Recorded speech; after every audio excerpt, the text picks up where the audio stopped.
அன்பு நேயர்களே, இந்த வாரம் நான் இதயத்தை பற்றி போன வாரம் சொன்னேன்ல, இதயம் எப்படி செயல்படுகின்றது என்று இந்த வாரம் நான் வீடியோவிலேயே காட்ட போகிறேன்.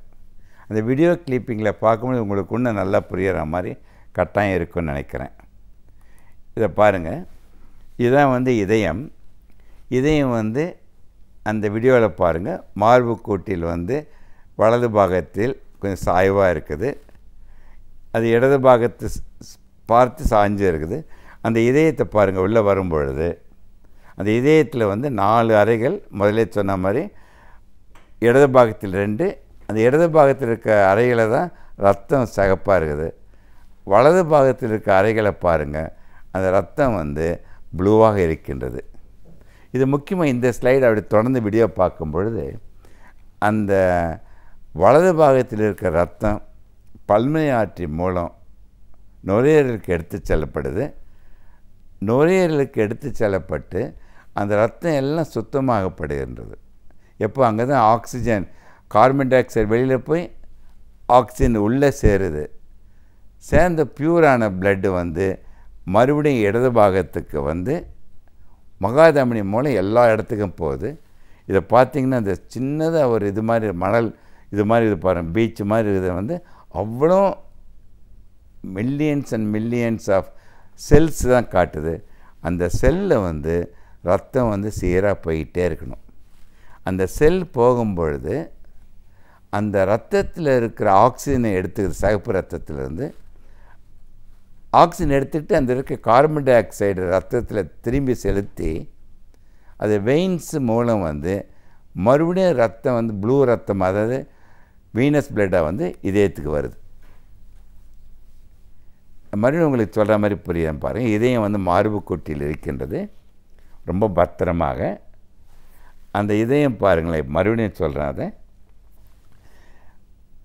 இடது பாகத்தில் இருக்கிற அறைகள் மேலும் கீழே ஏடிஎம் வென்ட்ரிக்கல், அது ரத்தம் சுத்தம். வலது பாகத்தில் இருக்கிற ரத்தம் அசுத்த ரத்தம், ரைட் ஏடிஎம் ரைட் வென்ட்ரிக்கல். இப்போ இதயம் துடிக்க ஆரம்பிக்கும் பொழுது பாருங்களேன், அந்த இதயம் துடிக்கும் பொழுது வலது பாகத்தில் இருக்கிற ரத்தம் உடனே பல்மனரி லங்ஸில் போகுது. லங்ஸில் போய் ரத்தம் சுத்தமாகி இடது பாகத்துக்கு சிகப்பு ரத்தம் அது எல்லா பாகத்துக்கும் சிகப்பு ரத்தம் போகுது. அந்த ஆக்சிஜனேட்டட் பிளட் எதுக்காக போகுதுன்னா, எந்தெந்த டிஷ்யூஸ் அந்த செல்ஸ் பாருங்களேன், இங்கே ஒரு மலை மாதிரி இருக்குது பாருங்கள். இந்த செல்ஸ் சின்ன இது பார்க்கும் பொழுது அவ்வளோ மைன்யூட்டாக trillions and trillions of cells இருக்குது. அந்த செல்கள் ஒன்றும் லிவிங். அதுக்கு ரத்த ஓட்டம் பாருங்களேன். இப்போ அது போகிறதுனால தான் அந்த செல்ஸே வாழ்க்கை நடத்துது.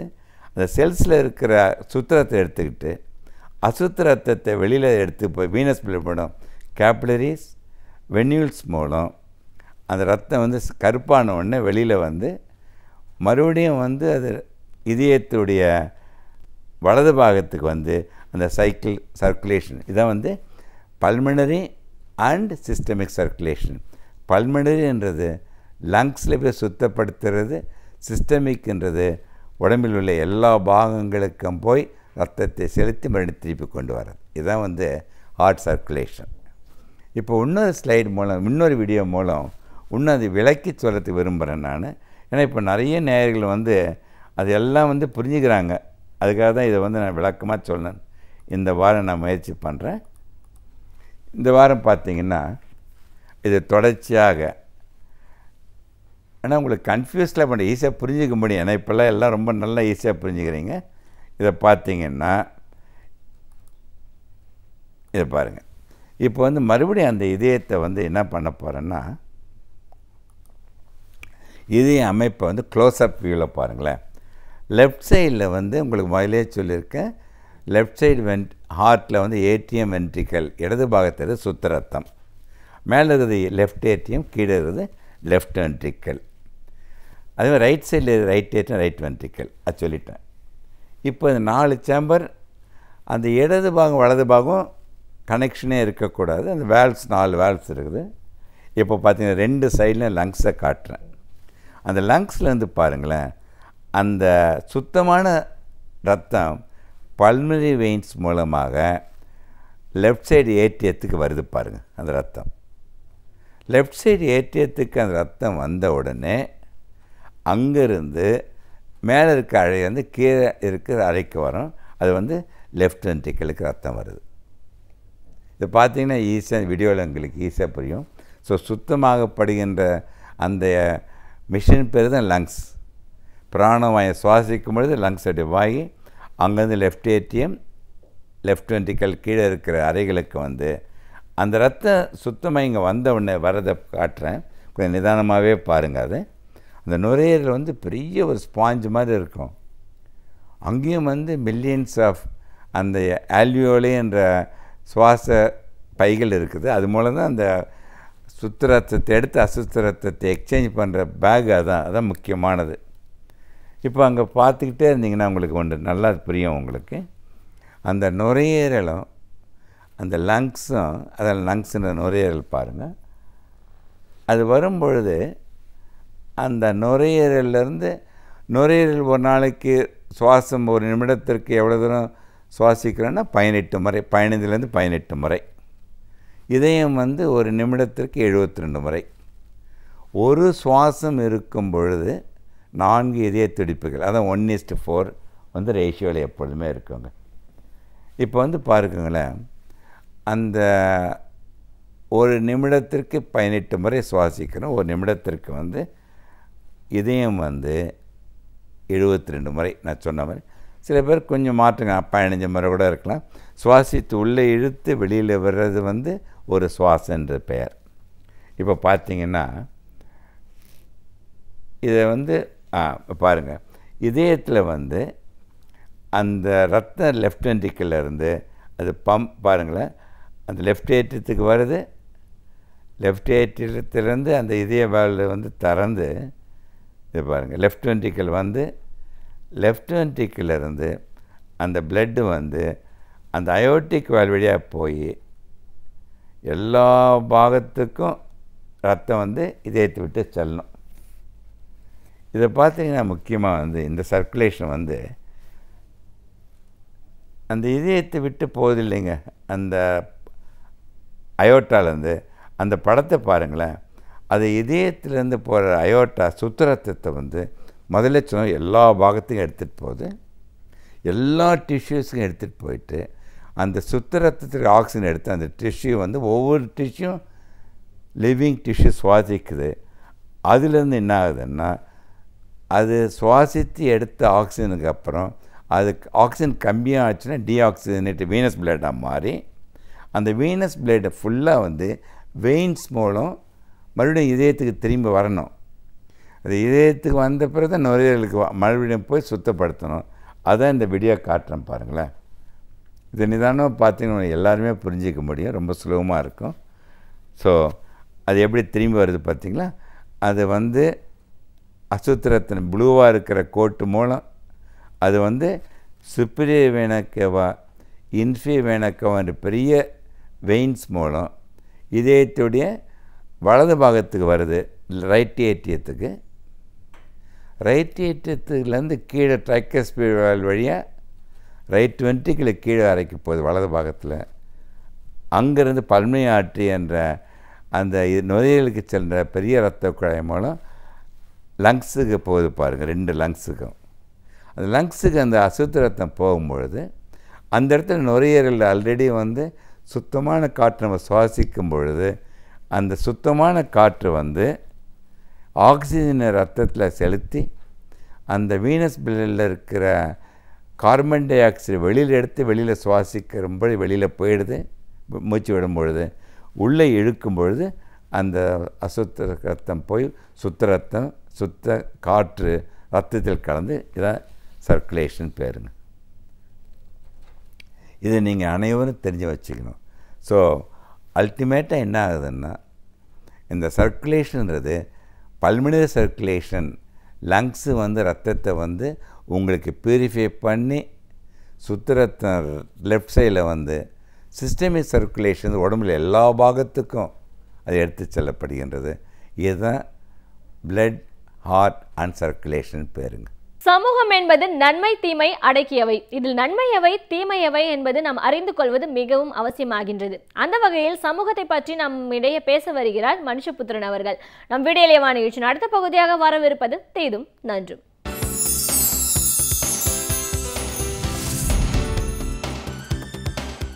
வணக்கம் நண்பர்களே, இன்னும் ஒரு இனிய காலை பொழுதில் தீதும் நன்றும் நிகழ்ச்சியில் உங்களை சந்திப்பதில் மிக்க மகிழ்ச்சி அடைகிறேன்.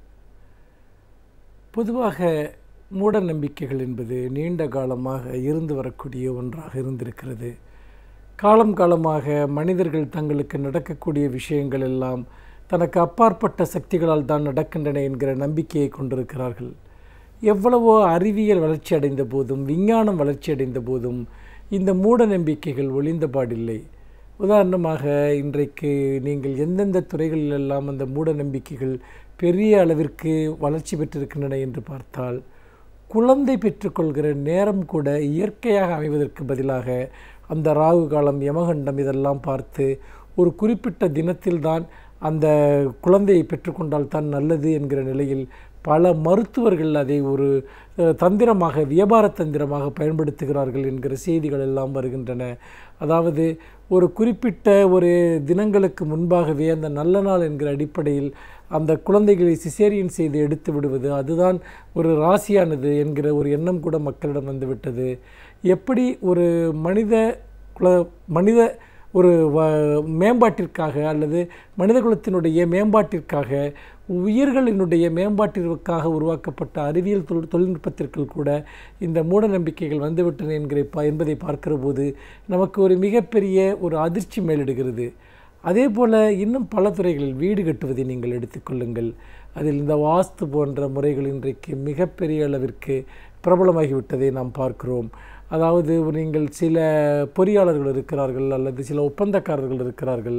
அவர்கள் ஒரு வீட்டை அவர்கள் அமைக்கிற போது அந்த வீடு காற்றோட்டமாக இருக்கிறதா, வசதியாக இருக்கிறதா, ஒரு பயன்பாட்டிற்கு ஏற்ற வகையில் இருக்கிறதா என்பதையெல்லாம் பார்ப்பதை விட அது வாஸ்து முறைப்படி சரியாக இருக்கிறதா என்பதை பார்ப்பதும், அதன் அடிப்படையில் அங்கு கட்டுமானங்களை உருவாக்குவதும், பின்னர் அதில் பல இடர்பாடுகள் ஏற்படுவதும், அதில் வசிப்பதற்கு பல துன்பங்கள் ஏற்படுவதையும் நாம் பார்த்திருக்கிறோம். ஆனால் யார் இந்த வாஸ்து போன்ற முறைகளை அதிகமாக வலியுறுத்துகிறார்களோ அத்தகைய பொறியாளர்கள், ஒப்பந்தக்காரர்களுக்குத்தான் இங்கு ஒரு பெரிய மவுசு இருக்கிறது என்கிற ஒரு யதார்த்தத்தையும் நாம் பார்க்கிறோம்.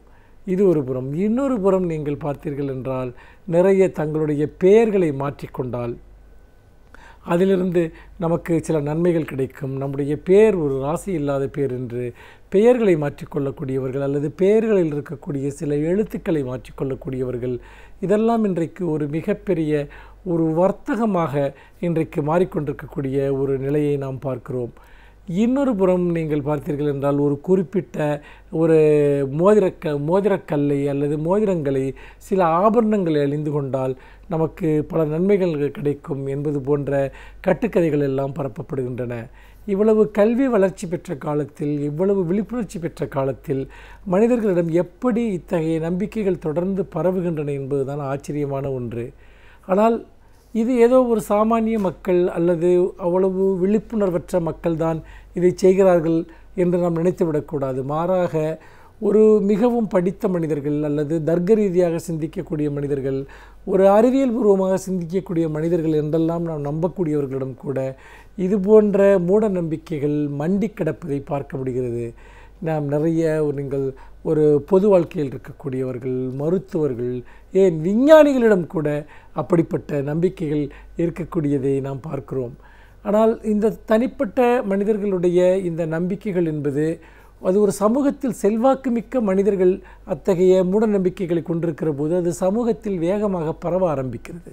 ஏனென்றால் சமூகத்தில் செல்வாக்கும் அதிகாரமும் மிக்க மனிதர்கள் மற்றவர்களுடைய செயல்களை பாதிக்கிறார்கள். தங்களுடைய நடத்தையின் வழியாகவும் சிந்தனையின் வழியாகவும் அவர்கள் மற்றவர்களுடைய எண்ணங்களை தீர்மானிக்கிறார்கள். சமீபத்தில் முன்னாள் நீதியரசர் கே. சந்துரு அவர்கள் ஒரு சுவாரஸ்யமான கட்டுரை ஒன்றை ஒரு பத்திரிகையில் எழுதியிருந்தார்.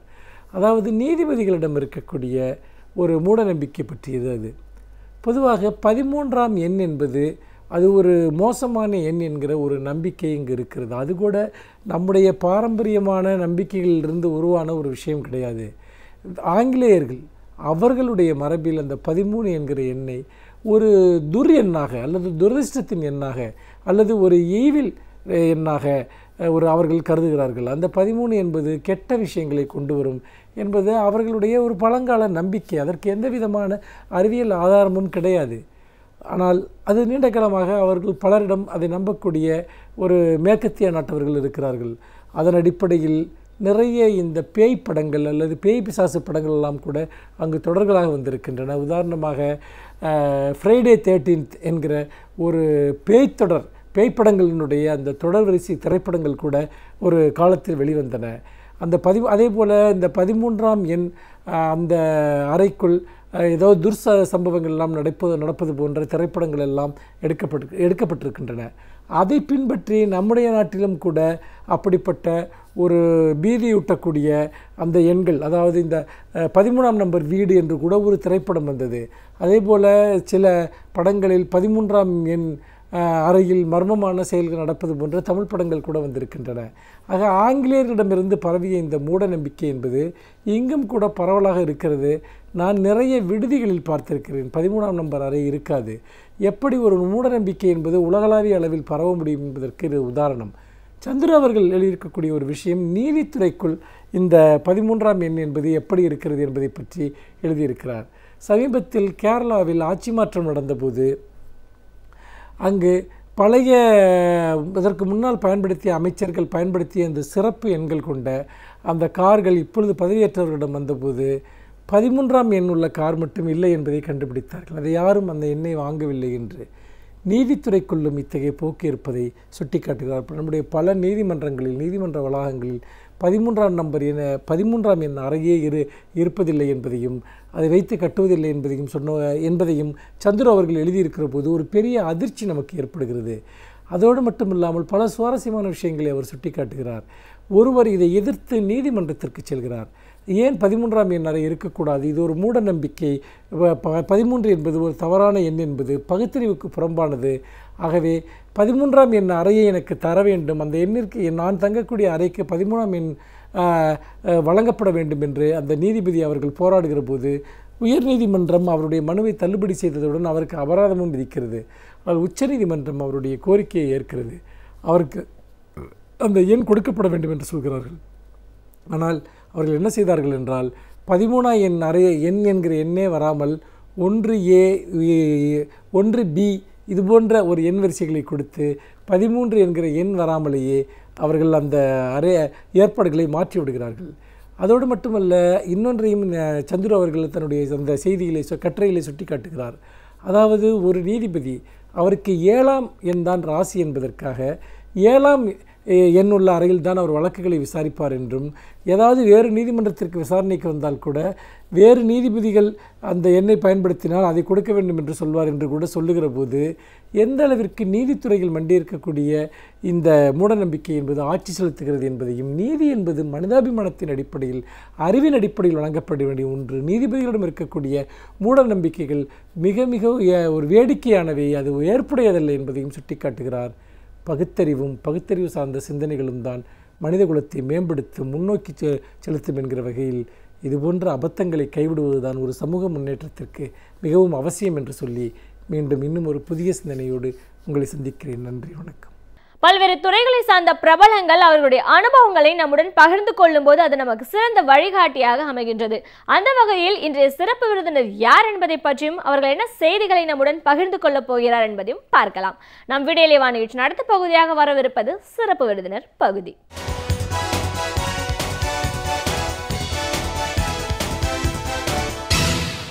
வணக்கம் நேயர்களே, விடியலை வா நிகழ்ச்சியின் சிறப்பு விருந்தினருக்கான நேரம் இது. இன்றைய சிறப்பு விருந்தினர் கல்வியாளர் ஜெசி. ஒரு கல்வியாளரா கல்வியோட முக்கியத்துவம் என்ன, இன்னைக்கு உயர்கல்வி படிக்கணும் அப்படின்னு நினைக்கிறவங்க படிப்புக்கு அப்பாற்பட்டு எந்த மாதிரியான ஒரு திறன்களை வளர்த்துக்கணுன்ற அவசியத்தில் இருக்காங்க, ஒரு நிறுவனத்தோட துணைத் தலைவர் அப்படிங்கிற முறையில் எந்த அளவுக்கு சிறப்பாக இவங்க செஞ்சுட்டு இருக்காங்க, இப்படி பல விஷயங்களை நாம் இன்னைக்கு அவங்க கிட்ட கேட்டு தெரிஞ்சுக்கலாம். வணக்கம் மேடம். ஒரு கல்வியாளராக எங்கள் நிகழ்ச்சிக்கு நாங்கள் உங்களை முதல்ல வரவேற்கிறோம் மேடம். கோடை இன்டர்நேஷ்னல் பிஸ்னஸ் ஸ்கூலோட துணைத் தலைவர் அப்படிங்கிற முறையில் இன்னைக்கு கல்வியோட முக்கியத்துவம் என்ன, ஒரு நிறுவனம் ஒரு மாணவர்களுக்கு பாடம் சொல்லிக் கொடுக்குற அந்த காலகட்டத்தில் திறன்களுக்கு எவ்வளோ தூரம் முக்கியத்துவம் கொடுக்கணும், திறன்கள் வளர்த்துக்கிற விதமாக தான் எந்த அளவுக்கு வெளிநாடுகள்லையும் மற்ற இடங்கள்லையும் வேலை வாய்ப்புக்கு முன்னுரிமை கிடைக்கிறதுக்கான வாய்ப்பு இருக்குது, இன்னைக்கு இருக்கிற நடைமுறையெல்லாம் என்னென்ன, இதில் உங்களுடைய நிறுவனம் எந்த அளவுக்கு சிறப்பான பணிகளை செஞ்சுட்டு இருக்கு, இப்படி நிறைய விஷயங்களை கருத்துக்களை எங்கள் நேயர்களோட நீங்கள் முழுமையாக பகிர்ந்துக்கணும் மேடம். முதல்ல நம்ம ஒரு கல்வியாளர் அப்படிங்கிற முறையில், ஒரு பிஸ்னஸ் ஸ்கூலோட துணைத் தலைவர் அப்படிங்கிற முறையில், ஒரு உயர்கல்வி அப்படின்னு வரும்போது கல்லூரின்னு வரப்போகிற மாணவர்களுக்கு ஒரு நிறுவனம் எந்த மாதிரியான விஷயங்களெல்லாம் முழுமையாக கொடுக்கணும் அப்படின்னு நீங்கள் நினைப்பீங்க? உண்மைதான். இந்த திறன்கள் மேம்பாடு அப்படின்றது வந்து இன்னைக்கு வந்து ரொம்ப தேவையான ஒன்றாக இருக்கிறது. இதை நம்ம பார்த்தோன்னு சொன்னீங்கன்னா ஸ்கூல் டேஸ்லேருந்தே நம்ம வந்து பார்க்கணும். பள்ளி பருவத்திலேருந்தே இப்போ வந்து ப்ளே ஸ்கூல்னு சொல்கிறாங்க. ஏன்னு கேட்டிங்கன்னா அவங்க பிஸ்னஸில் போயோ அவங்களுடைய உண்மையான லைஃப்பில் போய் எப்படி திறமையாக தங்களை வெளிப்படுத்துகிறது அப்படின்ற திறன் மேம்பாடு ஸ்கூல்லேருந்தே இப்போ ஆரம்பிச்சிடுறாங்க. அப்படின்னும் போது இன்றைக்கி உள்ள ஸ்கூல் படித்து முடித்து காலேஜ் பிஜி லெவலில் இருக்கிற பிள்ளைங்க, முதுகலை நிலையில் இருக்கிற பிள்ளைங்க நீங்கள் பார்த்தீங்கன்னா அவங்க டெஃபினெட்லி மோர் தென் அவங்க வந்து மார்க்குக்கு அப்பாற்பட்டு, மதிப்பெண்களுக்கு அப்பாற்பட்டு அவங்க வந்து திறமைகளை தான் கண்டிப்பாக வெளிக்காட்டணும். அழகான ஒரு சேயிங் இருக்கு, நீங்கள் வந்து ஒரு நல்ல மதிப்பெண்கள் கூட தேவையில்லை, ஒரு ஆவரேஜ் மதிப்பெண்கள் வச்சுட்டு நல்ல ஆட்டிடியூட். நான் வந்து ஒரு பெரிய பெரிய கம்பெனிஸோட எது சொல்லுவாங்க, நல்ல ஆட்டிடியூட் இருக்கிற ஒரு ஆளை நம்ம வந்து ரெக்ரூட் பண்ணுவோம், அதுக்கப்புறம் அவங்கள ட்ரெயின் பண்ணிக்கலாம் வேலையில் அப்படின்வாங்க. ஸோ இதெல்லாம் அந்த ஆட்டிடியூட் டெவலப்மெண்ட்டு, இந்த மாதிரி ஸ்கில் ட்ரைனிங் வந்து ரொம்ப ரொம்ப முக்கியமாக இருக்குது, இப்போ உள்ள பிள்ளைங்களுக்கு தேவையாக இருக்கிறது. பிள்ளைங்களுக்கு மட்டும் இல்லை, கார்ப்பரேட் நிறுவனங்களும் இப்போ அது மாதிரி ஒரு மக்களை தான் தேர்ந்தெடுக்கிறாங்க. அவங்க நீங்கள் வந்து மார்க்ஸுக்கு வந்து ஒரு நீங்கள் மதிப்பீடு செஞ்சீங்க அப்படின்னா மோர் தென் மார்க்ஸ், மதிப்பெண்களை தாண்டி அவங்க எப்படிப்பட்ட திறமைகள் தங்களிடத்தில் இருக்குன்றது தான் ரொம்ப முக்கியம். அதை நம்ம இப்போ ஸ்கூல்லேருந்தே ஆரம்பிச்சிடுறோம். அதனால் இப்போ ஆஸ் அ பி ஸ்கூலாக ஒரு இன்டர்நேஷ்னல் லெவலில் அந்த பிள்ளைங்களை கொண்டு போகிறதுக்கு வந்து நாங்கள் ரொம்ப அதிகமாக கான்சென்ட்ரேட் பண்ணுறது வந்து நிறைய பெரிய பெரிய ஹை லெவலில் உள்ள பிள்ளைங்க ஆட்டோமேட்டிக்காக அவங்க படித்த ஸ்கூலோட பேக்ரவுண்ட் அதுலேருந்து வந்துடுவாங்க. எங்களோட எய்ம் வந்து இந்த நிறைய கொஞ்சம் லேக்கிங்காக இருக்கிற பிள்ளைங்களை கூட்டிகிட்டு வந்து ட்ரெயின் பண்ணி அந்த பிள்ளைங்களை வெளியே வரும்போது ஒரு 6 மாதத்தில் வந்து அந்த பிள்ளைங்க பார்த்திங்கன்னா ஒரு டோட்டல் டிரான்ஸ்ஃபர்மேஷன், ஒரு பர்சனாலிட்டி டெவலப்மெண்ட் அப்படின்றது வந்து கம்ப்ளீட்டாக அவங்களுக்கு மாறிடும். எங்களோட முக்கியமான எய்மே அதுதான். இப்போ இந்த கொடைக்கானலில் வந்து ஒரு இந்த மாதிரி ஒரு நிறுவனம் வந்து நாங்கள் நடத்திட்டு வர்றது வந்து ரொம்ப ரொம்ப நிறைய பேர் இதில் வந்து பயன்பெற்றிருக்கிறாங்க. அது மட்டும் இல்லாமல் இந்த ஸ்கில் டெவலப்மெண்ட், டேலண்ட் மேனேஜ்மெண்ட் அப்படின்றது வந்து இன்றைக்கி நிறைய இடத்துல வந்து கார்ப்பரேட் கம்பெனிகளுமே வந்து நீங்கள் பார்த்தீங்கன்னா நிறைய பேர் வந்து ஃபுல் டைமாக ஒரு ட்ரெயினர்ஸே வச்சுருக்காங்க உள்ள. ஏன்னு கேட்டேன்னா நிறைய பிள்ளைங்க இன்ஜினியர்ஸ் முடிச்சுட்டு வராங்க. எதுவுமே இப்போ ட்ரைனிங் அப்படின்றது எம்பிஏ ஸ்கூலுக்கு மட்டும் கிடையாது அப்படின்றதுல இன்ஜினியர்ஸ்க்கு தேவை, டாக்டர்ஸ், ஈவன் டாக்டர்ஸ் கூட வந்து ஸ்கில் டெவலப்மெண்ட் வந்து பார்த்துக்கிறாங்க. ஏன்னா அவங்க நிறைய பேஷண்ட்ஸோட வந்து கலந்தாயிடணும், எப்படி பேசணும், ஐஸ் பிரேக் பண்ணணும், இது எல்லாத்தையுமே வந்து நம்ம வந்து கற்றுக் கொடுக்கணும். இதுதான் தேவை, இப்போதைக்கு வந்து தேவையானது. இது வந்து ரொம்ப ரொம்ப முக்கியமானதாக இருக்கிறது. இன்றைக்கெல்லாம் சின்ன பிள்ளைங்களே பார்த்திங்கன்னா நல்லா பேசுகிறாங்க. வாய் பேசுகிறது பார்த்திங்கன்னா அந்த பேசுகிறத வச்சு நம்ம கண்டுபிடிச்சிடலாம், ஓ இவங்களுக்கு நல்ல ஃப்யூச்சர் இருக்குன்னு. சில பிள்ளைங்க அப்படியே புத்தக புழுவாக இருப்பாங்க, படிப்பு படிப்பு படிப்பு. நான் அந்த பிள்ளைங்கிட்ட திறமைகள் எப்படி இருக்குன்னு சொல்லி பார்த்தீங்கன்னா அது அவ்வளோவா இருக்காது மோஸ்ட்லி. ஏன்னா மார்க்ஸ் வைஸ் ஃபைன் சூப்பர் அப்படின்னுவாங்க. ஸோ இன்றைய காலகட்டத்தில் திறன்களை வளர்த்து கொள்வது அப்படின்றது வந்து மிகவும் மிக மிக முக்கியமானது ஒன்றாக இருக்கிறது. இந்த திறன்களை வளர்த்து கொள்வதற்காக நம்ம வந்து நிறைய முயற்சிகளை வந்து சொசைட்டிக்காக ஸ்பெஷலி நம்ம செஞ்சிட்ருக்கோம். கண்டிப்பாக மேடம். இப்போது ஒரு பிஸ்னஸ் ஸ்கூல் அப்படின்னு எடுத்துட்டிங்கன்னா, இப்போது நான் ஒரு படிப்புன்னு வரும்போது நிறைய பிரான்ச்சஸ் இருக்குது. பட் எந்த அளவுக்கு எதில் வாய்ப்புகள் அதிகம் இருக்குது அப்படிங்கிறத நோக்கி தான் இன்றைக்கி எல்லா மாணவர்களும் போகிறாங்க. இப்போ +2 முடிச்சுட்டு வர ஒரு மாணவர்கள் ஒரு கல்லூரியில் உள்ள வரணும் அப்படின்னும் போது இந்த உங்கள் மாதிரியான இன்ஸ்டிடியூஷன்ஸ் வந்து எந்த இதை சூஸ் பண்ணணும்னு ப்ரிஃபர் பண்ணுவீங்க? என்ன மாதிரியான ஒரு பிரான்ச்சஸ்க்கெல்லாம் இன்றைக்கி வாய்ப்புகள் அதிகம் இருக்குது? இன்னைக்கு காலகட்டத்தில் நீங்கள் பார்த்தீங்கன்னா எப்போவுமே வாய்ப்பு வந்து குறையாதது அப்படின்னு சொல்லி பார்த்தீங்கன்னா மேனேஜ்மெண்ட் ஸ்டடீஸ் ஒன்று. ஏன்னா ஆளுமை திறன் வந்து எல்லாருக்குமே வேணும். அது டாக்டர்ஸாக இருக்கட்டும், இன்ஜினியர்ஸாக இருக்கட்டும், எந்த ஒரு ஃபீல்டில் இருக்கிறவங்களா இருந்தாலுமே டெக்னிக்கல் நாலேஜ் ஒரு பக்கம் இருந்தால் கூட மக்கள்கிட்ட எப்படி பேசணும், எப்படி பழகணும், எப்படி வந்து அவங்களோட என்வாயன்மெண்ட்டை வந்து அவங்க நல்லா வந்து என்ன ஜாலி குட் பர்சனாக இருக்கணும், அதுதான் ரொம்ப முக்கியம். எப்போ பார்த்தாலும் நம்ம காலையில் வேலைக்கு போகிறோம், நல்லா ரிட்டர்ன்ஸ் கொடுப்போம், ஊம்னா மூஞ்சி மாதிரி இருக்கவே கூடாது. அவங்க வந்து அந்த திறன்கள் வளர்த்துக்கணும். அப்போது மேனேஜ்மெண்ட் ஸ்டடீஸ் ஆல்வேஸ் ஸ்டாண்ட் ஃபர்ஸ்ட்ன்றது தான் சொல்லலாம். அதனால தான் நான் முதலே உங்கள்கிட்ட சொன்னேன், டாக்டர்ஸ் கூட 1 year எக்ஸிக்யூட்டிவ் MBA அந்த 1 year MBA படிக்கிறாங்க. ஏன்னு கேட்டிங்கன்னா அந்த ஸ்கில்ஸ், அந்த ஸ்பெஷலி இந்த பிஹேவியர், ஒரு ஆர்கனைசேஷனில் எப்படி நம்ம பிஹேவ் பண்ணணும், எப்படி வந்து இன்னும் விஷ் பண்ணுறது, இந்த மாதிரி எல்லா ஃபீல்டும் தேவைப்படுது. இன்றைக்கி வந்து பார்த்திங்கன்னா நிறைய இன்ஜினியர்ஸ், அது வந்து எந்த டிசிப்ளினாக இருந்தால் கூட பரவாயில்ல, ஈஸியாக இருக்கட்டும், EEE இருக்கட்டும், ஆர்கிடெக்சர், எனிதிங், MBA அப்படின்ற ஒரு டிகிரி அவங்க படிக்கும்போது ரொம்ப ரொம்ப வந்து அவங்களுக்கு திறன்கள் வந்து கூடுது. ஏன்னா அங்கே வந்து அவங்களுக்கு அந்த 2 வருடத்தில் வந்து ட்ரைனிங் எப்படி நம்ம கொடுக்குறோம் அப்படின்னா, புக்கை காட்டிலும் ஓகே அந்த புத்தகங்களை காட்டிலும் அதிகமாக ஃபீல்டில் நீங்கள் வந்து உண்மையாகவே இப்போ உன்னோட ஃபீல்டில் நீங்கள் போனீங்கன்னா எப்படி உங்களுக்கு பேசணும், பழகணும் அப்படின்றது. ஸோ இதில் வந்து hotel management, shipping logistics, airport and airline management, அப்புறம் வந்து HR, ஃபினான்ஸ், மார்க்கெட்டிங், இந்த மாதிரி நிறைய ஸ்பெஷலைசேஷன் பிள்ளைங்க எடுப்பாங்க. எடுக்கிறதுல ஒவ்வொருத்தரும் ஒவ்வொரு ஃபீல்டில் வந்து ஷைன் பண்ணுவாங்க. இந்த ஷைன் பண்ணும்போது எல்லாருக்குமே தேவையான ஒன்று அப்படின்னு. அப்போ இன்றைக்கி வந்து பீட் டாக்டர், இன்ஜினியர், இப்போ 12th முடித்தோடனே உங்களுக்கு ஆப்ஷன்ஸ் பார்த்திங்கன்னா ஒன்று ஆர்ட்ஸ் அண்ட் சயின்ஸ் காலேஜ் இருக்குது, இன்ஜினியரிங் இருக்குது, மெடிசன் இருக்குது. ஸோ இது போக வந்து இப்போ CA அதுக்குமே உங்களுக்கு வந்து ஆர்ட்ஸ் அண்ட் சயின்ஸில் போயிடுவாங்க. ஸோ இந்த 3 பிரிவுகளில் வந்து ஃபைனலாக அந்த 3 வருடமோ 4 வருடமோ அந்த முடிச்ச ப்ரொஃபஷனல் கோர்ஸாக இருக்கட்டும், முடித்ததுக்கப்புறம் கம்ப்ளீட்னஸ் நீங்கள் பண்ணணும் அப்படின்னா அந்த ஆளுமை திறன் ரொம்ப ரொம்ப முக்கியமானதாக இருக்குது. கண்டிப்பாக அந்த ஸ்கில் டெவலப்மெண்ட் வந்து ரொம்ப ரொம்ப முக்கியம். இப்போ நிறைய ஸ்கூல்ஸ்லேயே வந்து அந்த ட்ரைனிங்கை இன்ட்ரடியூஸ் பண்ணிட்டாங்க. ஏன்னா அவங்களுக்கு தெரிஞ்சிருச்சு இனிமேல் இந்த ஃப்யூச்சராக இவங்க எப்படி இந்த பிள்ளைங்க வந்து தங்களை பாதுகாத்து கொள்ளணும் அப்படின்றது வந்து தன்னை திறமைகளை வளர்த்து கொள்ளணுன்றது ஸ்கூல்லேயே நிறைய ஸ்கூல்ஸில் இப்போ வந்து இன்ட்ரடியூஸ் பண்ணிட்டாங்க இந்த மாதிரியான காரியங்கள். ஸோ அந்த இந்த education, MBA education is really good, very good for any field. அது வந்து நம்ம பார்த்துக்கலாம். இப்போ நம்ம வந்து நிறைய இப்போ BBA நம்மக்கிட்ட நம்ம வந்து பண்ணிகிட்ருக்கோம், MBA நிறைய பிள்ளைங்க, அதுவும் மோஸ்ட்லி எங்கள் காலேஜ் சேர்மன் வந்து பார்த்திங்கன்னா நிறைய இம்பார்ட்டன்ஸ் வந்து ரொம்ப ஹை லெவலில் குடிக்கிறது காட்டிலும் நம்ம அந்த லீஸ்ட் பிள்ளைங்க இருக்காங்க பாருங்கள், ஒரு கிராமத்துலேருந்து வர பிள்ளைங்க, இங்கே வந்து படிச்சுட்டு போகிற பிள்ளைங்க, ஒரு குட்கிராமத்துலேருந்து ஒரு வில்லேஜ்லேருந்து வர பையன் கூட இங்கே வந்து ஒரு 6 மாதத்தில் நமக்கு க்ளீனாக தெரியுது அவனோட கம்ப்ளீட். எங்களுக்கு விட்னஸ் பண்ணியிருக்காங்க நிறைய பேரண்ட்ஸ் வந்து சொல்கிறாங்க, என் பையன் வாயை திறந்து பேச மாட்டான், ஆனால் இங்கே விட்ட ஒரு 6 மாதத்தில் நல்லா பேச ஆரம்பிச்சிட்டான். ஸோ இன்றைக்கி வந்து சொசைட்டிக்கு அது தேவை. இன்றைக்கி வந்து ஒரு பெரிய கம்பெனியில் அந்த பையன் ஒரு பெரிய மேனேஜராக இருக்கிறாங்க. ஸோ இந்த மாதிரி அந்த டிரான்ஸ்ஃபர்மேஷன் வந்து ரொம்ப ரொம்ப முக்கியமாக இருக்கிறது அந்த பிள்ளைங்க. அந்த கல்வி தான் இன்றைக்கி வந்து தேவையான ஒரு கல்வியாக இருக்குது. படித்தோம், மார்க் வாங்கினோம், போகணும், ஏதோ சம்பளம் வாங்குறோன்றது வின்னிங் பீப்புள் அப்படின்னு இப்போ ஒரு கான்செப்ட் இருக்குது. எப்படி வந்து ஒருத்தவங்களை நம்ம வின் பண்ண முடியும் அப்படின்னு அந்த இதுதான் நம்ம வந்து நடத்துறது. ஸோ கண்டிப்பாக மேனேஜ்மெண்ட் இப்போ நீங்கள் பேசும்போதே சொன்னீங்க வில்லேஜ்லேருந்து வர்ற மாணவர்களுக்கெல்லாம் இன்னும் முக்கியத்துவம் கொடுக்குறோம், அவங்க அப்படியே இதை ஒரு 6 மாதத்தில் ட்ரான்ஸ்ஃபார்ம் ஆகிடுறாங்க அப்படின்னு நீங்கள் சொல்கிறீங்க. இப்போது எல்லாருக்குமே வந்து புக்கில் இருக்கிறத படிக்கிறதோ இல்லை பரீட்சை எழுதுறதோ பெரிய கஷ்டமாக அவங்களுக்கு தெரியறதில்ல. ஒரு இன்டர்வியூன்னு போகும்போது தான் அந்த டிஃபிகல்ட்டி, அந்த ரியாலிட்டியை ஃபேஸ் பண்ணக்கூடிய ஒரு சிச்சுவேஷன் அதுவாக தான் இருக்குது. நல்லா படித்து மார்க் எடுக்கிற மாணவர்கள் கூட இன்டர்வியூ போகும்போது அவங்க சக்சீட் பண்ண முடியாமல் ஃபெயிலியர்ஸ் நிறைய ஆகிறத பார்க்குறோம். ஸோ இந்த மாதிரியான ஒரு கட்டத்தை தாண்டி வரணும்னா ஒரு மேனேஜ்மெண்ட் ஸ்கூல் அவங்கள எப்படிலாம் ட்ரெயின் பண்ணணும்? இப்போ மேனேஜ்மெண்ட் ஸ்கூல்னு எடுத்துட்டிங்கன்னா இன்றைக்கி நிறைய காலேஜஸில் பண்ணுறாங்க. பட் வந்து அவங்கள டிரான்ஸ்ஃபர்மேஷன் இப்போ வந்து நம்ம என்ன பண்ணுவோம் அப்படின்னா, முதல்ல பிள்ளைங்க ஜாயின் பண்ண உடனே ஒரு இன்டர்வியூ கண்டக்ட் பண்ணுவோம், மாக் இன்டர்வியூ.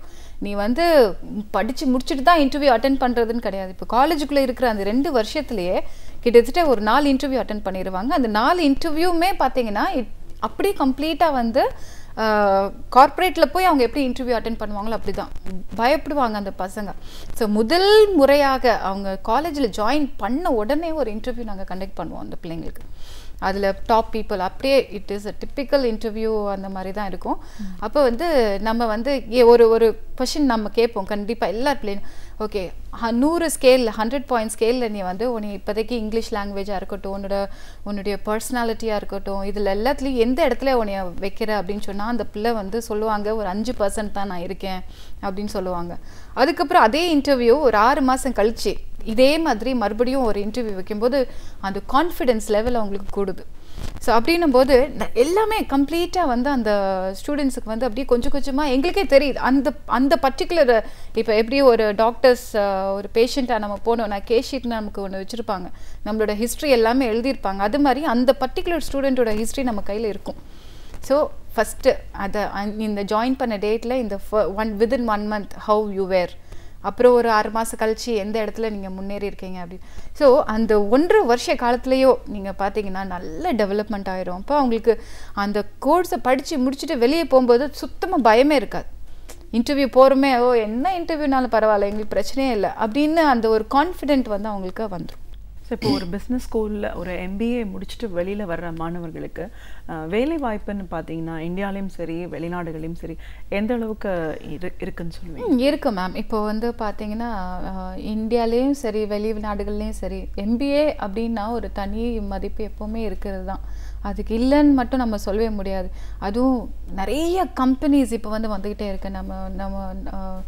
நம்ம மோடியோடைய நம்ம இவங்கள இருக்காங்க, அவங்க வந்து நிறைய இன்றைக்கி ஸ்டூடெண்ட்ஸுக்காகவும் டெக்னாலஜிக்காகவும் அநேக காரியங்கள் இன்வெஸ்ட்மெண்ட்டு அப்படின்னு. அப்போ வந்து ஆட்டோமேட்டிக்காக வந்து ஒரு ஆண்டர்ப்ரனரோடைய இது நீங்கள் வந்து தனியாக தொழில் தொடங்க, அதுவுமே ஒரு மேனேஜ்மெண்ட் ஸ்கில் தான் அவங்களுக்கு. எங்கள் மேனேஜ்மெண்ட்டில் அது ஒரு தனி ஸ்பெஷலைசேஷனாகவே எங்கள் பிள்ளைங்களுக்கு நாங்கள் சொல்லிக் கொடுக்குறோம்.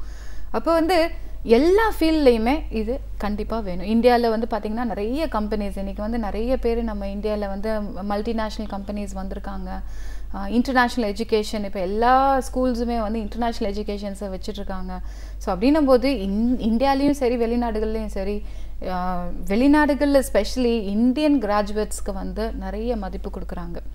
இன்றைக்கி வந்து நீங்கள் டாப் கம்பெனிஸில் வந்து அமெரிக்காவாக இருக்கட்டும், மற்ற UK இந்த மாதிரி கம்பெனிஸில் லிஸ்ட் எடுத்து பார்த்தீங்கன்னா டாப் அந்த ஃபார்ச்சூன் 500 கம்பெனிஸாக இருக்கட்டும், 100 கம்பெனிஸில் கூட இந்தியன்ஸோடைய பங்கு வந்து அங்கே நிறைய இருக்குது.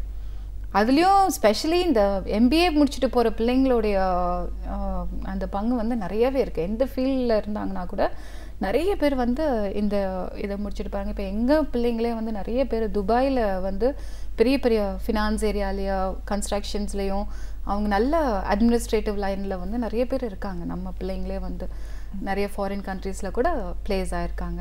இதில் வந்து எங்கள் சேர்மன் சார் ஆக்சுவலி வந்து பார்த்திங்கன்னா ஒரு HRD நெட்வொர்க் இருக்கிறனால நிறைய காலேஜஸ் வந்து இங்கே நாங்கள் கண்டக்ட் பண்ணுறோம்.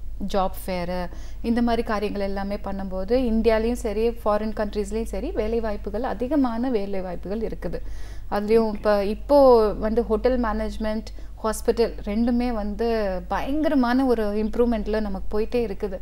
அது சர்வீஸ் இண்டஸ்ட்ரியாக இருந்தால் கூட இன்றைக்கி மோர் தேன் த கார்ப்பரேட் அப்படின்னு சொல்லி பார்த்தீங்கன்னா இந்த hospital administration and hotel, so everything is blooming அப்படின்னு கூட நம்ம சொல்லலாம். இந்த பர்டிகுலர் இதுலேயும் நிறைய இருக்குது. மருத்துவ படிப்பு அப்படின்னும் போது எல்லா இடத்தை விட இந்தியாவில் ரொம்ப அதிகப்படியான ஒரு வாய்ப்புகள் இருக்குது. MBBS டிகிரிக்கு மதிப்பு இருக்குதுன்னு சொல்கிறத பார்க்குறோம். ஆனால் இன்றைக்கி வந்து நிறைய மாணவர்கள் வெளிநாட்டில் போய் மருத்துவ படிப்பு படிக்கிறதையும் பார்த்துட்ருக்கோம். அந்த கல்வியை வந்து அதிகப்படியாக பிலிப்பைன்ஸ் நாட்டுக்கு போகிறத பார்க்குறோம். இங்கேயும் அங்கேயுமான எல்லாமே சில ட்ராபிக்கல் கண்ட்ரி அப்படிங்கிற ஒரு ஒருங்கிணைப்புலேயும் இருக்கலாம்.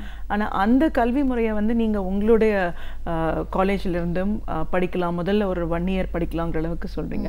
மருத்துவ படிப்பு இந்தியாவுக்கு அப்பாற்பட்டு இந்திய மாணவர்கள் எதை சூஸ் பண்ணுறாங்க, அதுக்கு நீங்கள் எப்படி ப்ரொவைட் பண்ணி கொடுக்குறீங்க? இந்த மருத்துவ படிப்பு இப்போ நாங்கள் கடந்த 2010 இந்த B ஸ்கூல் அப்படின்னு சொல்லிட்டு Kodai international business school American university of இந்தியான்னு கொடைக்கானலில் நடத்திட்டு கொண்டு வரோம்.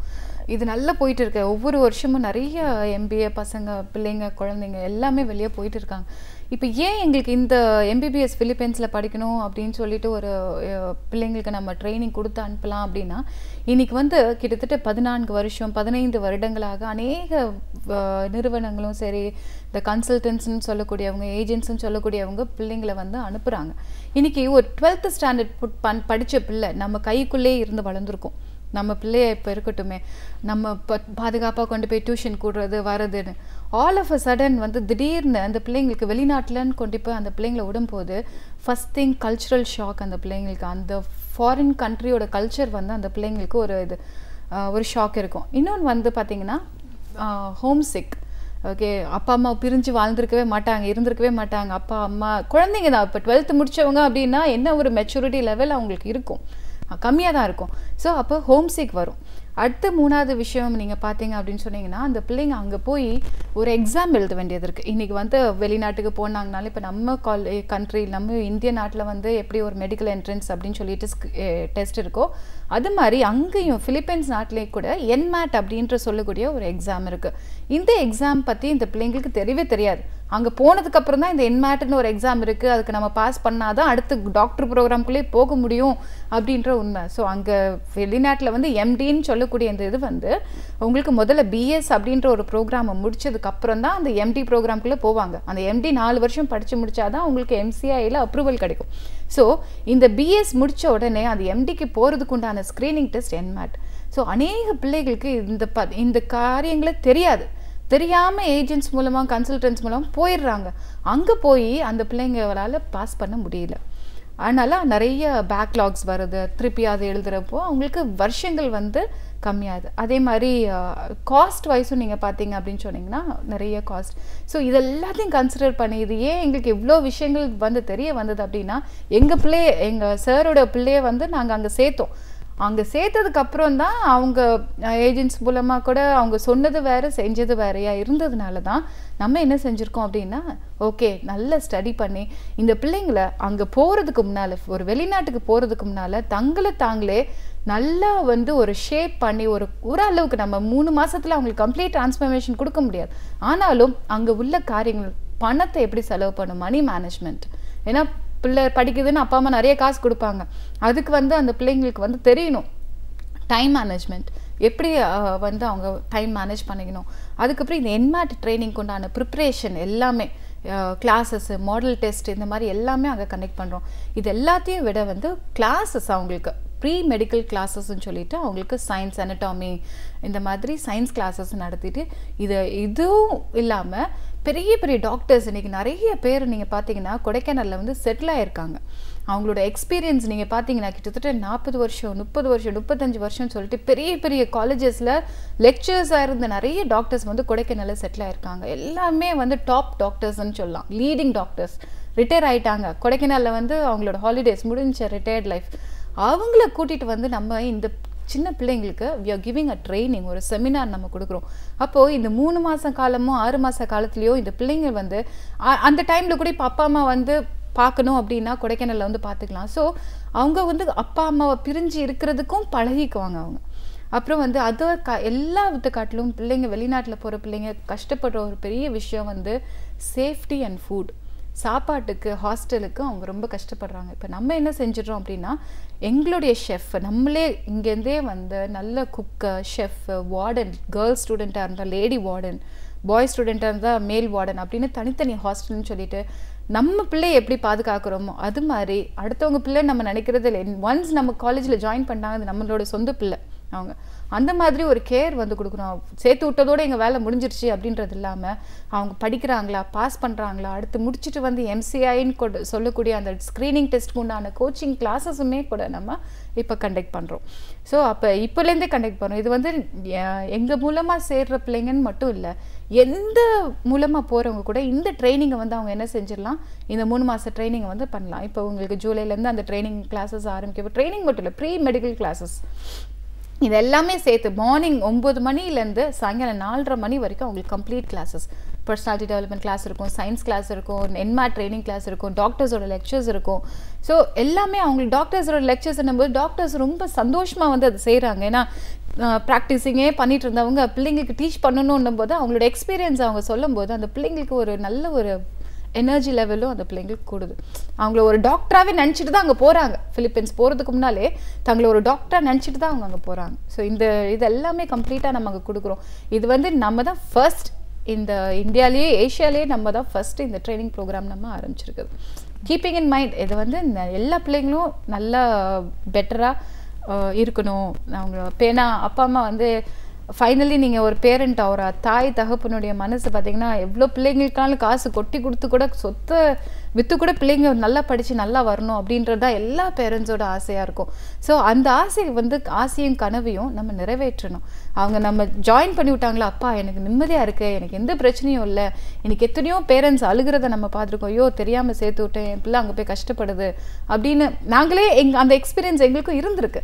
அதனால தான் இனிமேல் எந்த பிள்ளைங்களும் அந்த மாதிரி கவலைப்படக்கூடாது, பேரண்ட்ஸும் கவலைப்படக்கூடாது அப்படின்ற ஒரே எண்ணத்தோடு தான் இப்போது இந்த மெடிசன் ப்ரோக்ராமுடைய ட்ரைனிங்கையும் நம்ம கொடுத்துட்ருக்கோம். ஸோ இந்த ஜூலைலேருந்தே அவங்களுக்கு ஃபஸ்ட் இயர் ஸ்டார்ட் ஆகிடும். ஃபஸ்ட் இயர் அந்த முதல் வருடங்க அவங்க படிக்கிறப்போ அப்போ அக்டோபர் மந்தில் இந்த மாதிரி அவங்க ஃபிலிப்பைன்ஸ்க்கு நம்ம அனுப்பிடுவோம். அதுக்குள்ளே அவங்களோட பாஸ்போர்ட் வீசா எல்லா பேப்பர்ஸையும் கிளியர் பண்ணி நம்பிக்கையாக இப்போ ஈவன் நிறைய பேர் ஆஃபர் பண்ண மாட்டாங்க. நாங்கள் வந்து ஈவன் பேரண்ட்ஸ் நீங்கள் கொண்டு போய் உங்கள் பையனை பிள்ளையை விடணுமா, வாங்க எங்கள் கூடயே வாங்க, வந்து அங்கேயே விட்டுட்டு பத்திரமா வாங்க அப்படின்றது கூட நம்ம வந்து ஓப்பன் பண்ணியிருக்கோம். ஈவன் பேரண்ட்ஸும் வரலாம், வந்து நீங்கள் பிள்ளைங்களை விடலாம் அப்படின்னு சொல்லிட்டு. ஒரு கல்வியாளராக ஒரு கல்வி நிறுவனம் அப்படிங்கிறது இன்றைக்கி இருக்கிற காலகட்டத்தில் மாணவர்களுக்கு எதை சொல்லிக் கொடுக்கணும், அதுவும் மேனேஜ்மெண்ட் ஸ்டடீஸ் அப்படின்னு நிர்வாகம் சார்ந்த ஒரு படிப்பு அப்படின்னு வரும்போது அவங்களுக்கு திறன்கள் எவ்வளோ தூரம் முக்கியத்துவம் வாய்ந்ததாக இருக்குது, அதை ஒரு நிறுவனம் எவ்வளோ தூரம் செம்மைப்படுத்தி கொடுத்தா அவங்களுக்கான வேலை வாய்ப்புகள் அதிகப்படியாக இருக்கும். மேனேஜ்மெண்ட் அப்படிங்கிறது எந்த பிரான்ச், ஒரு மெடிசன் படித்தவங்களும் இன்ஜினியரிங் படித்த மாணவர்கள் யாராக இருந்தாலுமே இன்றைக்கி MBAவை நோக்கி ஏன் வராங்க, அதுலேருந்து வெளியில் வரும்போது அவங்களுக்கு எப்படிப்பட்ட ஒரு வாய்ப்புகள் இருக்குது, அதையும் தாண்டி மருத்துவ படிப்புக்கான ஒரு தனியான ஒரு கவனிப்போட நீங்கள் பண்ணிட்டு இருக்கிற உங்களோட பணிகள்னு நிறைய கருத்துக்களை எங்களோட நீங்கள் முழுமையாக பகிர்ந்ததுக்கு நன்றி மேடம். நன்றி. நாள்தோறும் பலவிதமான புதிய தகவல்களை நம்மிடையே பகிர்ந்து கொள்ளும் பேராசிரியர் சுபவீர பாண்டியன் அவர்கள் இன்று என்ன புதிய தகவலை நம்முடன் வைக்கப் போகிறார் என்பதை பார்க்கலாம். நம் விடியலே வா நிகழ்ச்சி அடுத்த பகுதியாக வரவிருப்பது ஒன்றே சொல் நன்றே சொல்.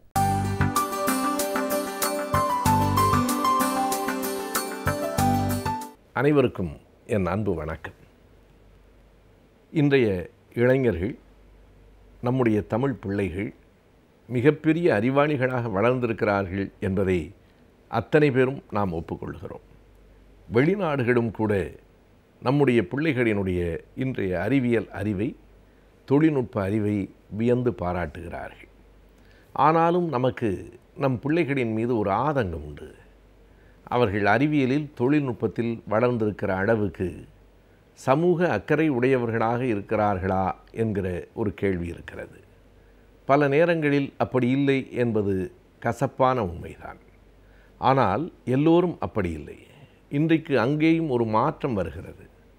அறிவியல் தொழில்நுட்பத்தோடு சமூக அக்கறையும் உடையவர்களாக நாம் வளர வேண்டும் என்கிற எண்ணத்தை இன்றைய இளைஞர்கள் பலர் கொண்டிருக்கிறார்கள் என்பதற்கு அண்மையில் வந்திருக்கிற சிற்றுழி என்னும் ஒரு சிறு நூல் சான்றாக இருக்கிறது. தகவல் தொழில்நுட்பத் துறையில் பணியாற்றி கொண்டிருக்கிற உதயகுமார் என்னும் இளைஞர் அந்த புத்தகத்தை தந்திருக்கிறார். அது இளைஞர்களை பற்றிய நம்முடைய கவலையை தகர்க்கிற ஒரு சிற்றுழியாகவும் இருக்கிறது என்று சொல்லலாம். அன்றாடம் கட்செவி ஊடகம் என்று சொல்லுகிற அந்த வாட்ஸ்அப் அந்த தளத்தில் அவர் பதிவு செய்த அந்த செய்திகள், சின்ன சின்ன செய்திகளை 50 செய்திகளை தொகுத்து அந்த சிற்றுழியை உதயகுமார் உருவாக்கியிருக்கிறார். அது இன்றைக்கு இருக்கிற இளைஞர்களோடு தான் பேசுகிறது என்று சொல்ல வேண்டும்.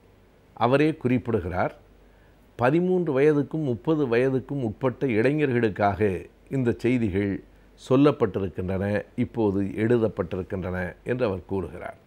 ஆனால் அதில் அவர் சொல்லியிருக்கிற பல செய்திகள் 60 வயதை தாண்டியவர்களுக்கும் கூட பயன்படுகின்ற செய்திகளாக இருக்கின்றன. அந்த செய்திகள் நாம் எல்லோரும் கூட உள்வாங்கிக் கொள்ள தக்கனவாகவும் இருக்கின்றன. பல புதிய சிந்தனைகள், பல்வேறு விதமான புதிய கோணங்கள் அந்த நூலில் இடம்பெற்றிருக்கின்றன. அந்த நூலை அவரே வெளியிட்டிருக்கிறார். சிற்றுழி என்று வைத்திருக்கிற பெயருக்கு ஏற்ப எல்லா செய்திகளும் சின்ன சின்ன செய்திகளாக இருக்கின்றன. அதிலே அவர் குறிப்பிடுகிற ஓரிரு செய்திகளை நாம் பார்க்கலாம், அந்த நூல் எப்படிப்பட்டது என்பதை அறிந்து கொள்வதற்காக. மிதிவண்டியை பற்றி அதிலே ஒரு செய்தி இருக்கிறது. மிதிவண்டியை பற்றி பேசுவதற்கு பெரிதாக என்ன இருக்கிறது என்று நாம் கருதலாம். அதிலும் இன்றைய உலகத்தில் பல்வேறு விதமான வாகனங்கள் வந்ததற்கு பிறகு மிதிவண்டியை பற்றி யார் பேசப் போகிறார்கள் அல்லது மிதிவண்டியை இன்னும் எவ்வளவு பேர் பயன்படுத்துகிறார்கள் என்று நமக்கு தோன்றும். சீனாவிலே இன்றைக்கு மிதிவண்டி பயன்படுத்துகிறவர்களின் எண்ணிக்கை கூடியிருக்கிறது, ஜப்பானில் வளர்ந்து கொண்டிருக்கிறது. என்ன காரணம் என்றால், மாசுபடாமல் இருப்பதற்கு மிதிவண்டி பெரிதும் உதவுகிறது. இன்றைக்கு மகிழுந்துகளினுடைய எண்ணிக்கை கூடுதலாக ஆகிவிட்டதற்கு பின்னால் தொடர்வண்டிகள், பேருந்துகள் இவை கக்குகிற புகை இருக்கிறதே, அதுதான் இன்றைக்கு பெரும்பான்மையாக மாசு ஏற்படுத்துவதற்கு காரணமாக இருக்கிறது. இந்த மிதிவண்டி மாசு ஏற்படுத்தாத ஒன்று, போக்குவரத்து நெரிசலை குறைக்கிற ஒன்று என்பதால் தான் சீனர்களும் ஜப்பானியர்களும் அதை பயன்படுத்த தொடங்கி இருக்கிறார்கள். நம்மில் பலர் இன்றைக்கு மகிழுந்துகளிலே போகிறோம். அதற்கு ஒரு பெரிய காரணம், மிக எளிமையாக கடன் வாங்கி அந்த மகிழுந்துகளை நம்மால் வாங்கிவிட முடிகிறது. முன்பெல்லாம் கார் என்று சொன்னால் அது ஒரு பெரிய கனவு. இன்றைக்கு நீங்கள் 1 லட்சம் 2 லட்சம் கூட வேண்டாம், ₹1 செலுத்திவிட்டு மகிழுந்தை எடுத்துக்கொண்டு போங்கள் என்று விளம்பரமெல்லாம் வந்ததற்கு பிறகு போக்குவரத்து நெரிசலும் அதிகமாக ஆகிவிடுகிறது. ஆனால் அந்த இளைஞர் உதயகுமார் இந்த கோணத்திலே கூட இல்லை. மிதிவண்டியை இன்னொரு கோணத்திலே அவர் பார்க்கிறார். மனிதன் தானே இயங்கி தானே பயன்படுத்தி தானே ஓடுகிற ஒரு வண்டி மிதிவண்டி தான் என்கிறார். மற்ற வாகனங்களையெல்லாம் ஒன்று விலங்குகள் இழுக்கின்றன அல்லது விஞ்ஞானம் இழுக்கிறது. மிதிவண்டி ஒன்றுதான், ஓட்டுகிறவனே இயக்குகிறான், இயக்குகிறவனை அந்த வாகனம் இழுத்து செல்கிறது. அந்த இடத்தில் அவர் இன்னொன்றை குறிப்பிடுகிறார். கை ரிக்ஷா என்று ஒரு கயமை இருந்தது என்று அவர் எழுதுகிறார். கை ரிக்ஷா என்று ஒரு வாகனம் இல்லை, கை ரிக்ஷா என்று ஒரு கயமை இருந்தது என்று எழுதுவதற்கு என்ன காரணம் என்றால், அது மனிதனை வைத்து மனிதன் இழுக்கிற ஒரு கயமைத்தனம் அதற்குள்ளே இருந்தது. மனிதர்கள் சமம் என்று சொன்னால் ஏன் ஒருவனை வைத்து இன்னொருவன் இழுக்க வேண்டும்? அந்த கை ரிக்ஷா என்கிற கயமை 1970களிலேயே தமிழ்நாட்டில் தலைவர் கலைஞர் அவர்கள் முதல்வராக இருந்தபோது ஒழிக்கப்பட்டது. இன்றைக்கும் பொது உடைமை கட்சிகள் ஆண்ட மேற்கு வங்க மாநிலத்திலே கூட அந்த கை ரிக்ஷாக்கள் இருக்கின்றன. இன்றைக்கு பங்களாதேஷுக்கு போனால் அங்கே மிதிவண்டி ரிக்ஷாக்கள் தான் எங்கு பார்த்தாலும் கூடுதலாக இருக்கின்றன. ஆனால் தமிழகத்திலே அவையெல்லாம் மாறிப்போய் மிதிவண்டிகள் கூடுதலாக இருக்கின்றன. எனவே இந்த மிதிவண்டி என்பது ஒரு மனிதன் தானே இயங்கி தானே இயக்கி தான் பயன்பெறுகிற ஒரு வாகனமாக இருக்கிறது என்று அந்த மிதிவண்டியை பார்க்கிற போது அதிலே ஒரு சமூக பார்வையோடு பார்த்திருக்கிற செய்தியை அந்த நூலில் நாம் பார்க்கிறோம். அதுபோலவே விடுமுறை என்று வந்தால் உதயகுமார் அந்த நூலிலே எழுதுகிறார், யார் ஒருவருக்கும் விடுமுறை பிடிக்கிறது. சனி ஞாயிறு எப்போது வரும் என்று வேலை செய்கிறவர்கள் காத்திருக்கிறார்கள். மே மாதம் எப்போது வரும் என்று பள்ளி பிள்ளைகள் காத்திருக்கிறார்கள். மே மாதம் என்றால் விடுமுறை காலம். ஆனால் அந்த விடுமுறைகளை எதிர்பார்ப்பதிலே பிழையில்லை. ஆனால் அவை ஓய்வுக்காக மட்டுமே எதிர்பார்க்கப்படக்கூடாது. விடுமுறை என்றால் தனக்கும் மற்றவர்களுக்கும் பயன்படுகிற நாளாக, தன்னுடைய தனி வாழ்க்கைக்கு மட்டுமே திங்களிலிருந்து வெள்ளி வரை பயன்படுகிறது. சனியும் ஞாயிறும் தங்களினுடைய சொந்த வாழ்க்கைக்கும் பயன்பட வேண்டும், பொது வாழ்க்கைக்கும் பயன்பட வேண்டும் என்கிற எண்ணத்தை அவர் அந்த இடத்திலே விதைத்திருக்கிறார்.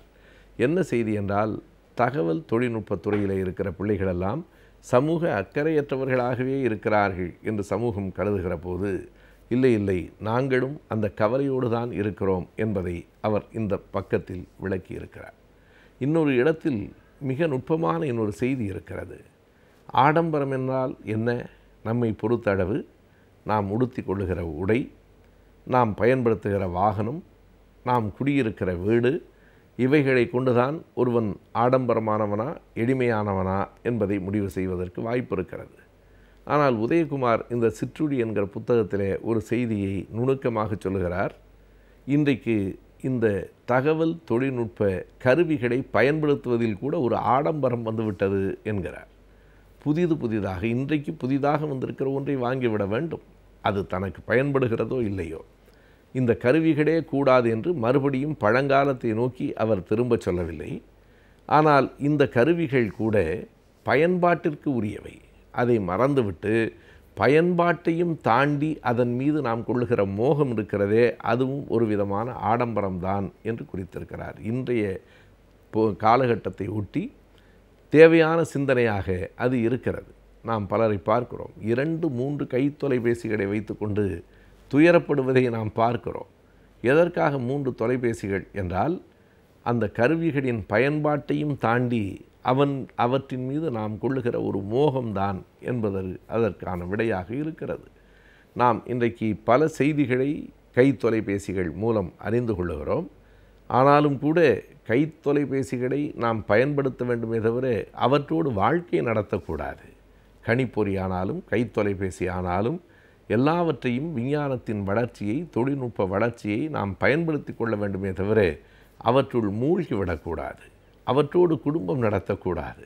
அவற்றின் மீது தேவைக்கு மேலான மோகத்தை வளர்த்து கொள்ளக்கூடாது. அப்படி செய்தால் அதுவும் ஒரு விதமான ஆடம்பரம்தான் என்பதை அந்த நூலில் அவர் குறித்திருக்கிறார்.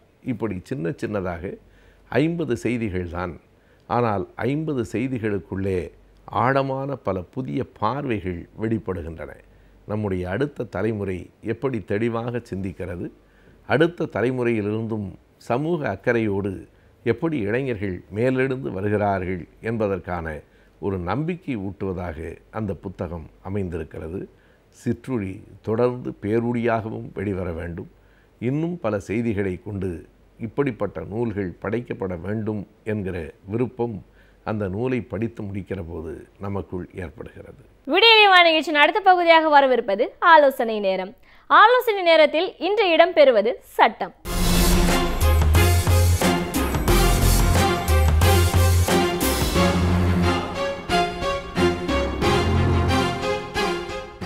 கலைஞர் தொலைக்காட்சி நேயர்களுக்கு அன்பார்ந்த காலை வணக்கங்கள். இந்த ஆலோசனை நேர நிகழ்ச்சியில் நாம் பலவிதமான சட்டங்களை பற்றி விவாதித்து வருகின்றோம். இன்றைய தினம் வாடகை கட்டுப்பாட்டு சட்டங்கள், வீடு வாடகை சம்பந்தப்பட்ட சட்டங்களை பற்றி விவாதிக்க இருக்கின்றோம். நடைமுறையில் பார்க்க போனமையானால் இந்த மாநகரங்களில் கடந்த ஒரு 50-60 வருடங்களாக கிராமப்புறங்களிலிருந்து நகர்ப்புறங்களுக்கு மக்கள் அதிக அளவில் இடம்பெயர்ந்து வந்து கொண்டிருந்த காரணத்தினால் இடம் பற்றாக்குறை ஏற்பட்டது. இடம் பற்றாக்குறை ஏற்படும் பொழுது நான் சொல்வது என்னவென்றால் ஒரு 50 வருடத்திற்கு முன்னதாக நடந்த ஒரு சில வரலாற்று விஷயங்கள். அப்போது இருக்கக்கூடிய இடங்களோ வீடுகளோ கட்டிடங்களோ மிக அளவு ரொம்ப கம்மியாக இருந்தது. அப்போது நிறைய மக்கள் உள்ளே வரும் பொழுது அந்த வீட்டு கட்டடத்தின் உரிமையாளர்கள் கொஞ்சம் அதிகமாக வாடகை கேட்பதோ அல்லது அவர்கள் போடக்கூடிய சட்டத்திட்டங்கள் ரொம்ப கடுமையாக இருந்தது. அப்போ என்னாச்சுன்னா அந்த வாடகைக்கு வரவங்களுக்கு ரொம்ப அவதிக்கு உட்படுத்தப்பட்டார்கள். இது போன்ற ஒரு அவதிக்கு உட்படுத்தப்படக்கூடாது. வாடகைக்கு வருபவர்கள் ஒரு சரியான முறையில் ஒரு டீசெண்டாக ஒரு ரெண்டட் ப்ரெமிசஸில் இருக்கணுங்கிறதுக்காக தான் இந்த ரெண்ட் கண்ட்ரோல் ப்ரொசீடிங்ஸ்னு சொல்லிட்டு வந்தது. அதாவது Tamil Nadu building lease and rent control act, வாடகை கட்டுப்பாட்டு சட்டங்கள் அப்படின்னு 1963 இன்ட்ரடியூஸ் பண்ணாங்க. இந்த சட்டங்கள் வாடகைக்கு வரக்கூடிய வாடகைதாரர்களுக்கும் பாதுகாப்பாக இருக்கின்றது, அதே போல் கட்டட உரிமையாளர்களுக்கும் பாதுகாப்பாக இருக்கின்றது. ஆனால் நடைமுறையில் பார்க்கப்படும்போது வாடகைக்கு வரக்கூடிய வாடகைதாரர்களுக்கு தான் அதிக அளவில் இந்த பாதுகாப்பு சட்டம் இருக்கின்றது. ஏன்னா அன்றைய காலகட்டத்தில் கட்டட உரிமையாளர்கள் ரொம்ப அதிக ஒரு மேம்போக்காக அதிக அளவில் ஒரு பலம் பொருந்தியவர்களாக இருந்தார்கள். ஏன்னா கம்மியான வீடுகள்லாம் கம்மியான கட்டடங்கள் இருந்தன. அவர்கள் சொன்னது தான் சட்டம். அப்படி போன்ற ஒரு காலகட்டத்தில் வாடகைதாரர்களுக்கு பாதுகாக்கக்கூடிய வகையில் இந்த சட்டங்கள் ஏற்படுத்தப்பட்டது. இந்த சட்டங்கள் மூலமாக என்ன பயன் இருக்குது அப்படின்னா, ஒரு வாடகைதாரராக ஒரு வீட்டு உள்ளே வந்துட்டாக்கா அவருக்கு ஒரு ஸ்டாட்யூட்டரி டெனன்ட் அப்படின்னு சொல்கிற ஒரு அங்கீகாரம் கிடைக்கிறது. ஒரு வாடகை ஒப்பந்தம் அது 1 மாதத்துக்கு ஏற்படுத்தப்பட்டிருந்தாலும் அல்லது 11 மாதத்திற்கு ஏற்படுத்தப்பட்டிருந்தாலும் பல வருடங்களுக்கு ஏற்படுத்தப்பட்டிருந்தாலும் அவர் ஒரு வாடகைதாரராக உள்ளே நுழைந்து விட்டால் அவர் ஸ்டாட்யூட்டரி டெனன்ட், சட்டப்படி பாதுகாக்கப்படக்கூடிய ஒரு வாடகைதாரராக கருதப்படுகின்றார். இது ஏன் 11 மாதத்துக்கு போடுறாங்க, ஏன் அந்த எல்லாருமே 11 மாதத்துக்கு எதை ரெஸ்ட்ரிக்ட் பண்ணுறாங்க அப்படின்னா, 11 மாதத்துக்கு மேலே நம்ம ஒப்பந்தம் போடப்படக்கூடிய பட்சத்தில் அதை நம்ம ரிஜிஸ்டர் பண்ணணும். சப்ரிஜிஸ்டர் ஆஃபீஸில் போய் ஸ்டாம்ப் கட்டி எவ்வளோ அமௌண்ட்டோ வாடகை அட்வான்ஸுக்கெல்லாம் ஸ்டாம்ப் கட்டி ரிஜிஸ்டர் பண்ணணும். அப்போ தான் அதுக்கு செல்லக்கூடிய ஒரு ஆவணமாக இருக்கும். அதை தவிர்ப்பதற்காக என்ன பண்ணுறாங்கன்னா 11 மாதம் போட்டுட்டு 11 மாதமாக அதை எக்ஸ்டெண்ட் பண்ணுவாங்க. அதுதான் இந்த 11 மாத காலகட்டம் அப்படின்றது. இந்த 11 மாதத்துக்கு வந்துட்டாலும் அல்லது வந்து ஒரு 11 மாதத்தோட வெளியே உடனே அவரை தூக்கி அனுப்பணும் அப்படிங்கிற மாதிரிலாம் சட்டங்கள் கிடையாது.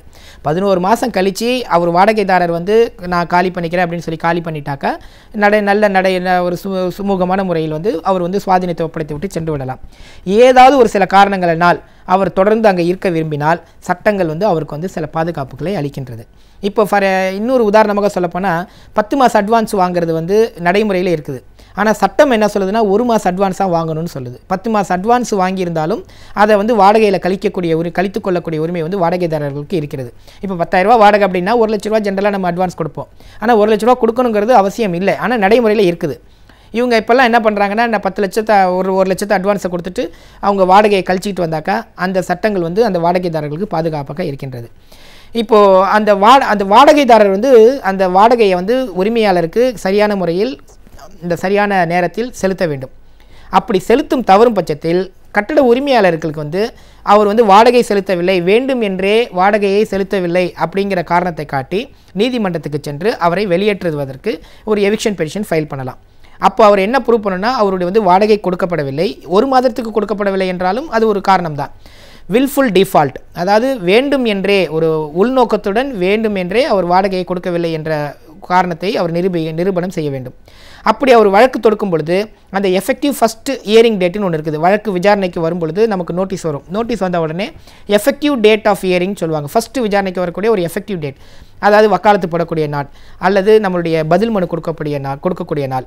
அந்த நாட்களில் நம்ம அந்த அமௌண்ட்டை கொடுத்துட்டோன்னா அது வந்து வேண்டுமென்றே நாம் வாடகை கொடுக்க தவறிவிட்டோம் என்று கருதலாகாது என்று சட்டங்கள் கூறுகின்றன. பலவிதமான தீர்ப்புகள் வந்து வாடகைதாரர்களுக்கு சாதகமாகவும் உரிமையாளர்களுக்கு சாதகமாகவும் பலவிதமான தீர்ப்புகள் அன்றாடம் வந்து கொண்டே தான் இருக்கின்றன. சரி, இப்போது வாடகைதாரர் வந்து வாடகையை கட்டிக்கொண்டே வாடகையை வந்து செலுத்தி கொண்டு வருகிறார். அவருடைய சுவாதீனத்தில் இருக்கும் பொழுது உரிமையாளர் வந்து ஏதாவது ஒரு விதத்தில் தொந்தரவு செய்கிறார் அல்லது வந்துட்டு கரண்ட்டை கட் பண்ணுறாரு, வாட்டர் கட் பண்ணுறாரு, ஏன்னா அன்றாட வாழ்க்கையில் வந்துட்டு சச்சரவுகள் அல்லது பிணக்குகள் சச்சரவுகள் அல்லது வந்து முரண்பாடுகள் ஏற்படுவதற்கு நிறைய வாய்ப்புகள் இருக்கின்றன.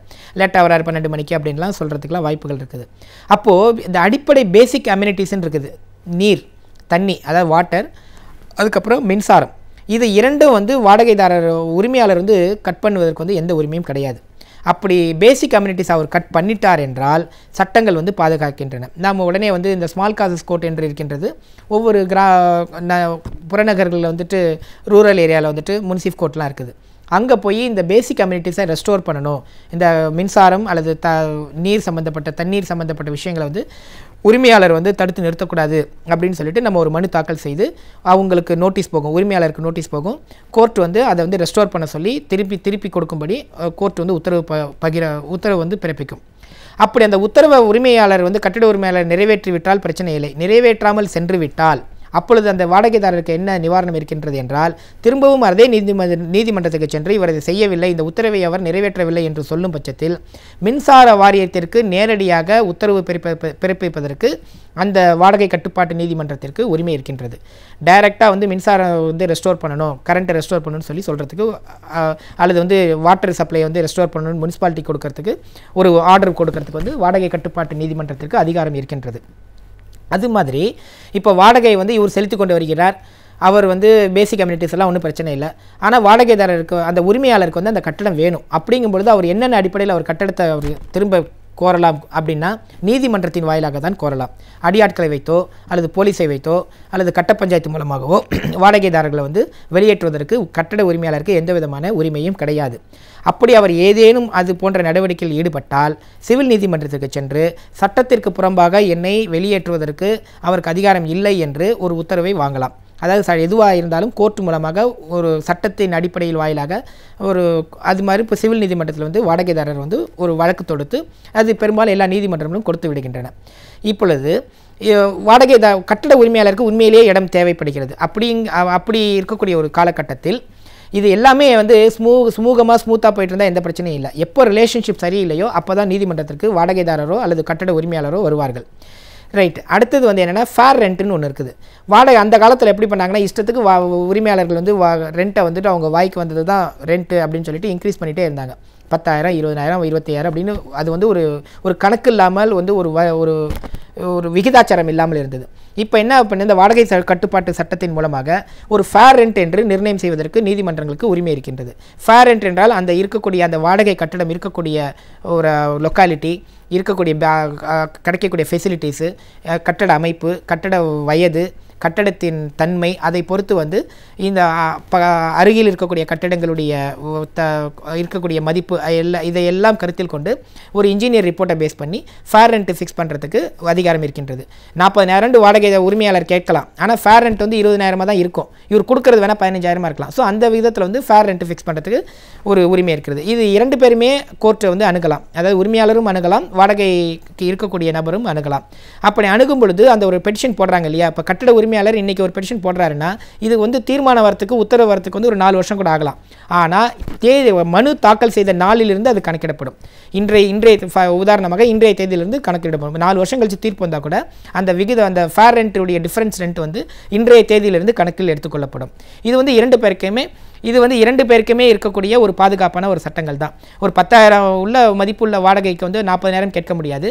அல்லது 10,000 இருக்கக்கூடிய மதிப்புக்கு இவர் வெறும் 1,000 2,000 கொடுத்துட்டு இவரும் வந்து வாடகைதாரரும் இருக்க முடியாது. அது போன்ற ஒரு 2 பேருக்கும் பொதுவான சட்டங்களாக தான் வாடகை கட்டுப்பாட்டு சட்டங்கள் இருக்கின்றன. ஆனால் நடைமுறையில் இந்த சட்டங்களை வாடகைதாரர்கள் அதிக அளவில்